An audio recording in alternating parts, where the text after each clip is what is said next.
Assalamualaikum warahmatullahi wabarakatuh. Perkenalan dulu, nama saya Muhammad Fikri. Saya bersekolah di SMK Negeri 1 Kota Bekasi. Pada lab kali ini saya ingin membahas tentang WAN atau Wide Area Network. Ya, WAN ini mencakup daerah yang cukup besar tentunya. WAN dapat mencakup jaringan antar negara. Tentunya jarak tersebut sangat jauh dan pasti teknologi yang digunakan sudah canggih. Biasanya untuk menjangkau jarak antar negara itu pasti point to point atau satu untuk satu. Jadi router langsung ke router, nggak dibagi-bagi lagi menjadi pakai switch atau pakai apalah. Teknologi yang digunakan misalkan ada ADLC, PPP, dan frame relay.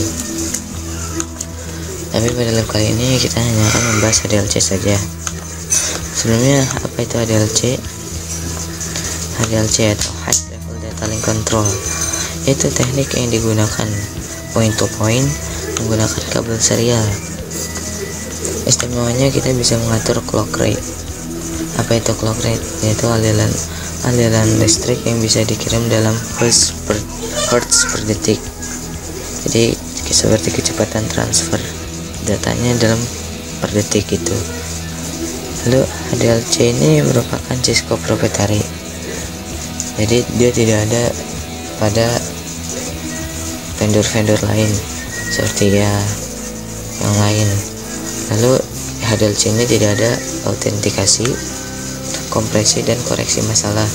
Jadi nggak ada autentikasi, tidak aman, tidak ada kompresi.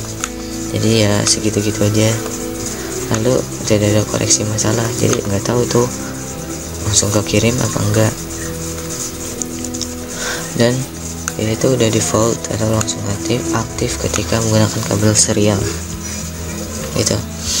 Lalu gimana contoh kabel serial ini, maksudnya ADLC ini? Langsung saja kita beraksikan konfigurasi. Oke, yang kita gunakan router 1941 saja ya. Ini kita gunakan 2 nanti aja ini. Kita berikan PC juga. Lalu kabelnya di sini pakai fast ethernet atau gigabit ethernet 0. Lalu ini juga pakai gigabit ethernet 0.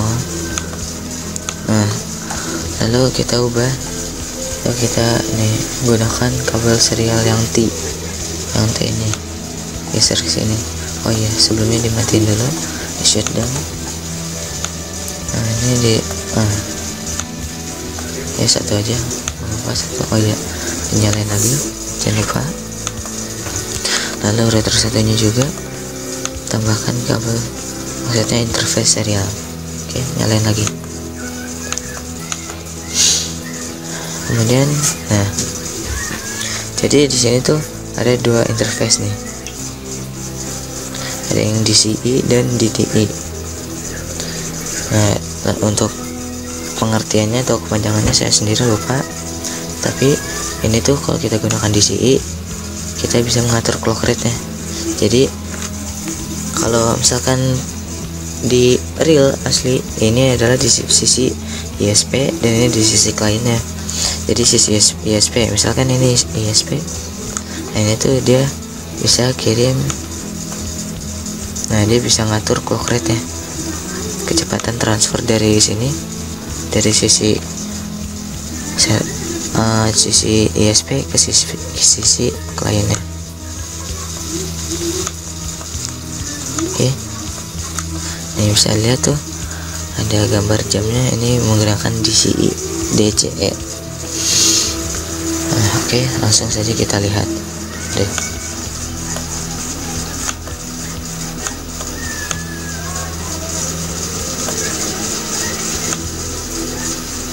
Nah ini di sisi klien ya, di sisi server atau sisi ISP. Kita ubah dulu hostname biar nggak bingung. R1 ialah sisi dari ISP. Lalu lanjut, pertama nih, untuk membuktikan ini adalah sudah langsung aktif ketika menggunakan kabel serial. Yang tadi itu kabel serial ya, ini yang merah. Nah ini kita lihat di show interface S serial SE010.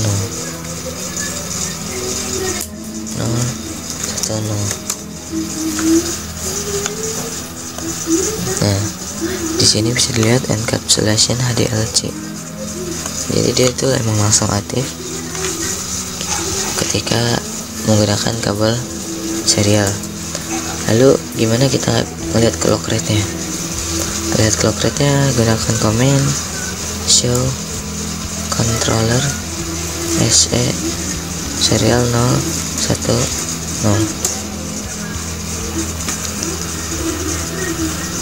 Ya, lihat clock rate-nya di mana, di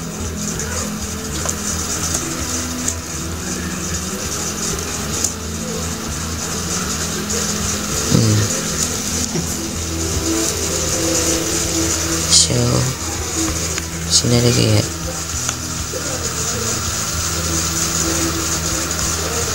mana ya,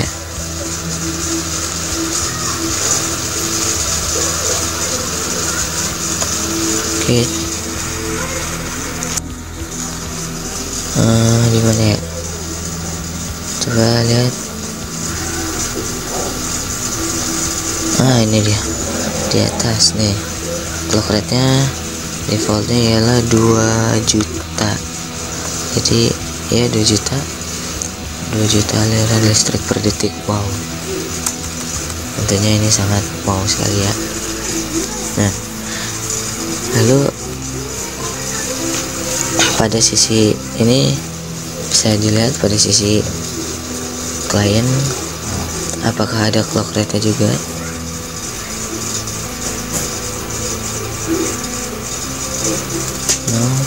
Enable RFT dulu, host name nya kita ubah jadi R2 sheet. Ini kita show controller SE010. Mana kita lihat ada tidak? Nah, yaitu dia DTI dan clocknya itu dia detected, jadi hanya mendeteksi aja, dia tidak bisa ngatur. Berbeda dengan ini, saya lihat mana itu tadi di atas nih, dia DCI dan clock rate nya 2 juta, dan ini tentunya bisa kita atur. Oke, coba langsung saja kita atur interface SE010. Oh maaf. Nah, ini pertama kita berikan IP address dulu, atau shutdown dulu. IP addressnya menggunakan 12.12.21.0. Shutdownnya sudah. Nah, di sini kita bisa mengatur clock rate. Nah, di sini nih. Nah, dengan menekan tombol tanda tanya ini kita bisa lihat clock rate berapa saja yang bisa digunakan.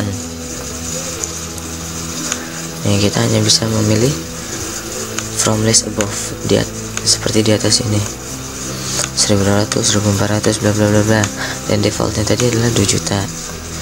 Kita bisa menaikkannya menjadi 4 juta nih. Coba ya kita naikkan jadi 4 juta. Clock rate nya 4 juta. Aduh, 4 tuh agak 6 ya, ini 4 juta. Setelah itu langsung kita enter. Nah, di sini kita bisa cek lagi, tapi nanti aja. Kita interface G00 dulu, kita berikan IP address 10 192 aja, 192 198 ya, langsung itu cek. Ada di sisi ini juga dinyalain nantinya. Connect interface S010 nah shutdown IP address 12.12.2 nah shutdown interface G00 IP addressnya 8.2.1 nah shutdown. Nah, lalu tidak lupa kita berikan IP pada PC nya juga. Aduh CTRL-Z, aduh SM10 apa. Nah, pada PC nya kita berikan IP 192.168.1.2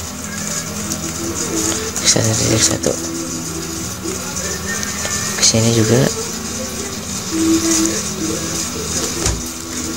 98.2.1.2.1. Oke.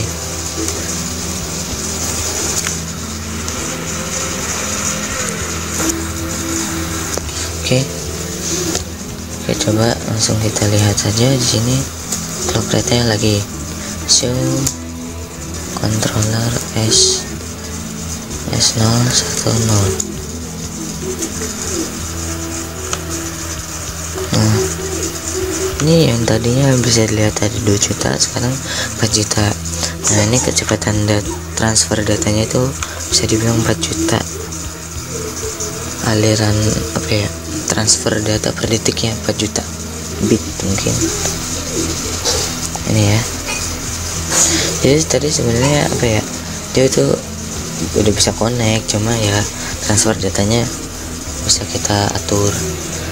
Dan coba kita untuk ping dari sini ke sini dibutuhkan IP root. Lalu IP root 192.168.0.12.12.2. Lalu sebaliknya di router 2 juga berikan IP root 192.168.1.12.12.1. Oke. Kemudian kita langsung coba tes ping aja. Ping 192.168.2. Nah, tunggu. Pertama-tama emang gini. Nah, dia replik. Ya, sebenarnya dia emang udah connect, tapi kecepatan transfer datanya itu cepat karena kita gunakan 4 juta clock rate-nya. Oke. Mungkin hanya ini yang dapat saya sampaikan. Kurang lebihnya mohon maaf. Jika ada salah kata, mohon dimaafkan. Wassalamualaikum warahmatullahi wabarakatuh.